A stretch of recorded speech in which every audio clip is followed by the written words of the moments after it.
Ya, Assalamualaikum warahmatullahi wabarakatuh. Selamat datang di channel Historias.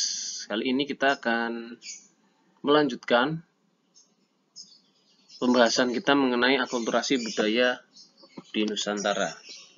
Kita akan membahas yang pertama adalah mengenai makam. Makam pada dasarnya sebuah bangunan yang terdiri dari sebuah batu atau jirit atau orang-orang biasa menyebutnya dengan kijing ya. Makam digunakan untuk mengebumikan orang yang sudah meninggal, dan makam itu juga dikondisikan siapa yang akan dikebumikan di situ ya.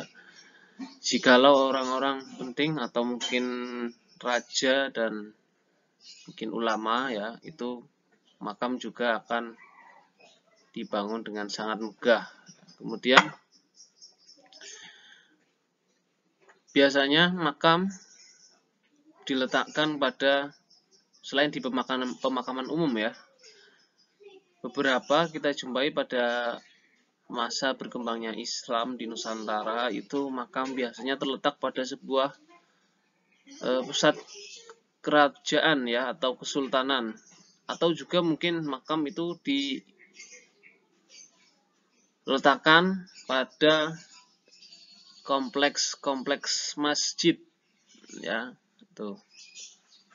Berikut diantaranya beberapa makam-makam di Nusantara yang bisa kalian ketahui. Yang pertama adalah makam Sultan Demak yang berada di Kompleks Masjid Agung Demak ya, Jawa Tengah. Kemudian ada makam Raja-Raja Islam Mataram ya, ada terletak di Kota Gede dan Imogiri, daerah istimewa Yogyakarta. Kemudian makam Sultan Palembang dan makam Sultan Pasai dan Aceh di Nangro Aceh Darussalam.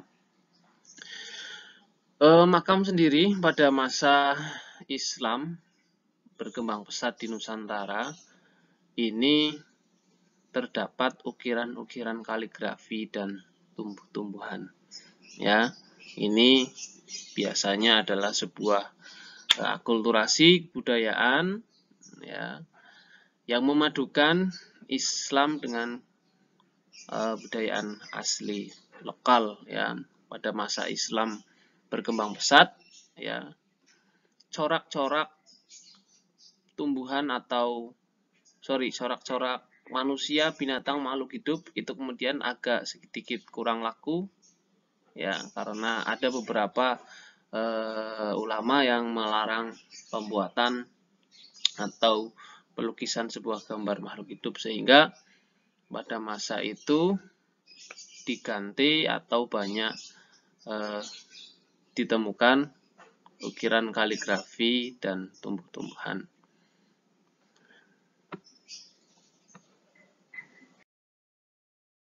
Selanjutnya untuk pertanyaan ya, saya ajukan pertanyaan untuk kalian nanti mengerjakan evaluasi di live worksheet.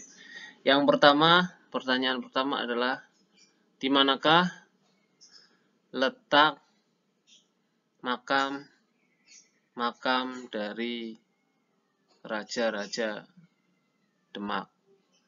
Kedua, di manakah makam ya dari Raja-Raja Islam Mataram? Dan pertanyaan yang ketiga, corak ukiran dari makam itu sendiri, atau biasanya itu ada di batu nisan, apa saja motif ya setelah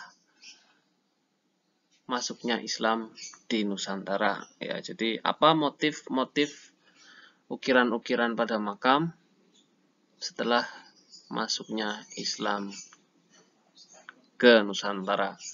Yaitu 3 pertanyaan. terlebih dahulu. Kita lanjutkan berikut beberapa makam-makam sultan di Nusantara. Ada makam Sultan Siak ya di Indrapura Riau, makam Sultan Banjar di Kuwin ya, Banjarmasin, dan makam Sultan Martapura di Kalsel, terus makam Sultan Kutai di Kalimantan Timur, dan makam raja-raja atau Sultan Ternate di Ternate. Ada juga beberapa makam yang diletakkan pada dataran seperti dataran rendah ya, seperti makam-makam milik Sunan Bonang, makam-makam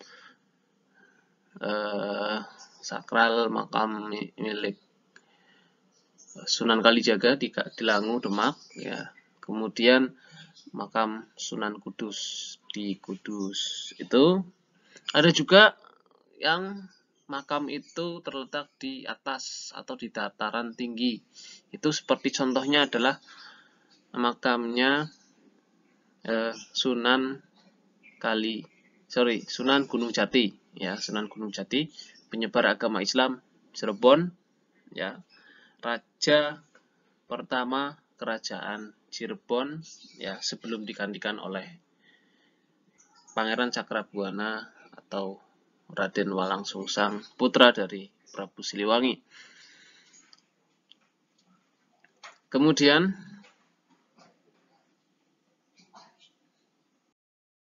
selanjutnya pertanyaan keempat, di provinsi manakah makam Sultan Martapura? Pertanyaan kelima, contoh makam Wali Songo yang terdapat di dataran rendah.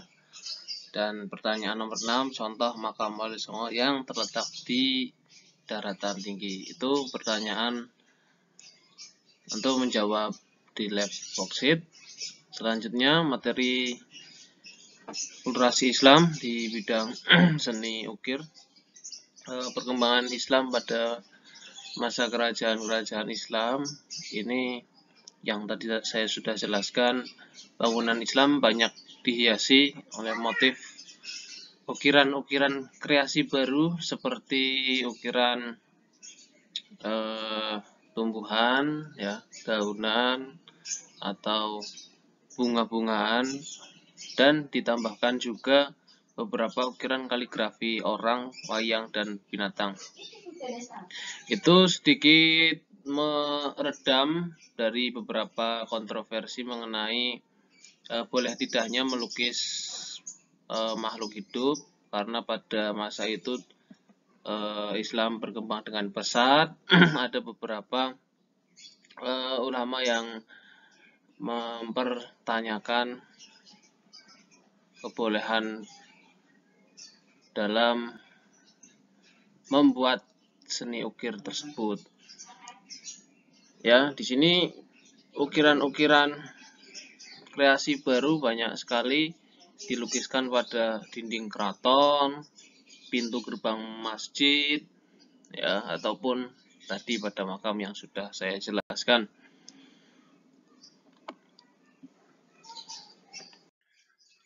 Kemudian pada seni sastra dan aksara ya. Pada seni sastra kita banyak sekali terpengaruh oleh budayaan Persia ya. Kemudian pada seni aksara kita banyak sekali terpengaruh beberapa budaya dari Arab ya. Jadi Arab dan Persia ini sangat mempengaruhi dari segi aksara dan seni sastra kita pada masa perkembangan Islam.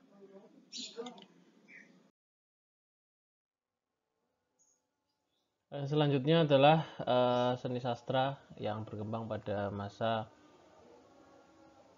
Islam berkembang di Nusantara, terutama di Jawa dan Melayu. Berikut jenis sastra bila dilihat dari corak dan isinya. Yang pertama adalah hikayat. Hikayat adalah sebuah karya sastra yang berisi cerita sejarah maupun dongeng. Dalam hikayat banyak ditulis berbagai peristiwa yang menarik, keajaiban, ya, dan hal-hal yang tidak masuk akal. Hikayat ditulis dalam bentuk gancaran atau web karangan bebas, ya. Biasa orang menyebut prosa. Berikut contoh-contohnya, diantara lain adalah hikayat Raja-Raja Pasai, Iskandar Zulkarnain, dan hikayat 1001 Malam. Ada juga hikayat Amir Hamzah. Ini merupakan penyair terkenal, ya, Amir Hamzah. Dan yang kedua ada Babad. Babad merupakan penulisan sejarah, ya, tapi isinya tidak selalu berdasarkan fakta. Isinya campuran antara fakta sejarah, mitos, dan kepercayaan. Babad di tanah Melayu terkenal dengan sebutan tambo atau salasilah atau silsilah. Contoh babad antara lain adalah babad tanah Jawa, babad Cirebon, dan babad Mataram dan babad Surakarta. Kemudian selanjutnya ada suluk. Suluk merupakan karya sastra yang berupa kitab-kitab. Isi suluk menjelaskan soal-soal ilmu tasawuf, ya. Tasawuf adalah ilmu yang mempelajari tentang bagaimana cara mendekatkan diri kepada Tuhan. Biasanya penganut tasawuf dalam ajaran agama Islam ini memegang beberapa amalan-amalan atau wirid-wirid tertentu dari sang guru atau biasa disebut mursyid, ya, berdasarkan dengan Quran dan hadis.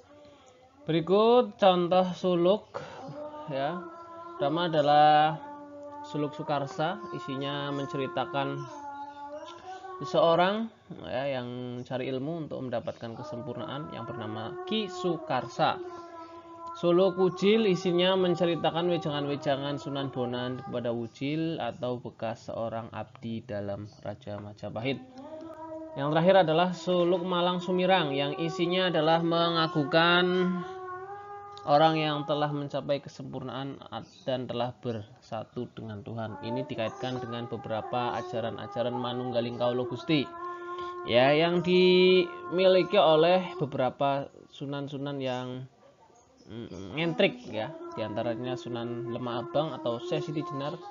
Dan kalau di Tegal itu kita terkenal dengan Sunan Panggung atau Sayyid Abdurrahman, penyebar agama Islam di beberapa telatah Tegal. Gitu, ya. Melanjutkan materi, ada beberapa pertanyaan. Pertanyaan ke 7, 8, ya, dan 9. Ya. Pertanyaan nomor 7. Ya, karya sastra yang berisikan cerita sejarah atau dongeng adalah titik-titik. Nomor 8, karya sastra yang berisi penulisan sejarah, tapi penulisan sejarah tidak selalu berdasarkan fakta. Isinya campuran antara fakta sejarah dan mitos atau kepercayaan.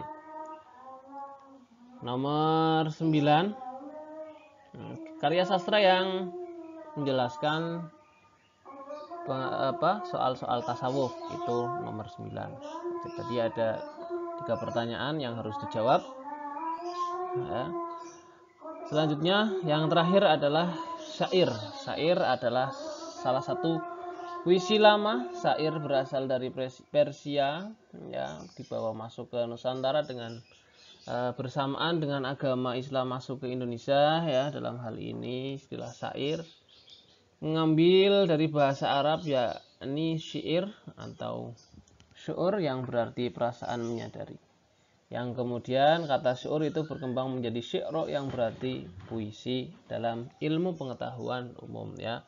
Contoh syair itu ada syair tanpa waton yang populer ketika mengenang kepergian Presiden Kiai Haji Abdurrahman Wahid.